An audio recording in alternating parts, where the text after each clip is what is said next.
The main man. Do you think that which characters are scrubber or legit is all up to personal opinion, with the exception of Bob? I think that no character is super brainy. With the exception of Bob. Come on, dude. Take a look at the Capos. The Capos in TTT2 are completely retarded, thanks to back 1-4 and some other stuff.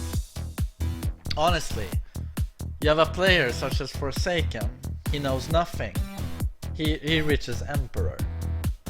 No one can beat JDCR, Saint, only practice of the... I mean, outside of other Koreans, basically. But this Abel del Maestro, who probably is a really good player, he beats them, all three of them, with Capos. No one else has ever been able to do this with any character, but he does it with the Capos. Do you think that's a coincidence? Do you think it's a coincidence that someone who knows nothing of the game can reach Emperor with Capos? Do you think it's a coincidence that as soon as someone who's non-Korean or non-Asian beats the top Korean players, that it's Capos that does it? That it wasn't Brian, that it wasn't with Machina, it wasn't with Law, it was with Capos. Both of those together, it's not a coincidence, man. The main man, I asked you if you agree that whether if characters are cheap or legit or not is up to personal opinion. I mentioned only thinking that about Bob. Yeah, of course, I mean everything is subjective. There's no... I mean...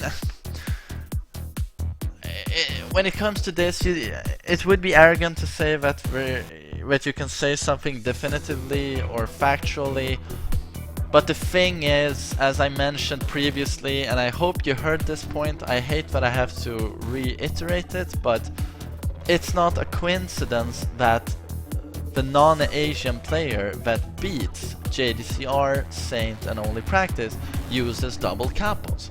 It's also not a coincidence that someone who knows nothing of the game can reach Emperor with double Capos. Honestly, let Forsaken play any other characters, even Bob.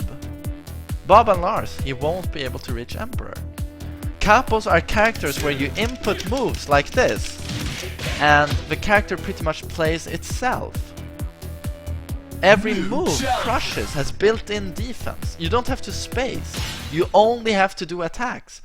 And you do this tornado that has insane defensive capabilities, and if your opponent knows how to deal with it, he has to be really experienced and on point with his punishing and movement, but of course he can deal with this.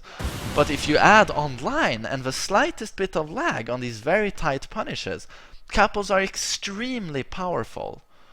And honestly, watch JDCR versus Abel del Maestro, or whatever he's called, the double Capo that beat JDCR from South America, Venezuela, I think. And JDCR misses a lot of punishes because the punishes are rather tight. It's Capos are retarded in TTT2.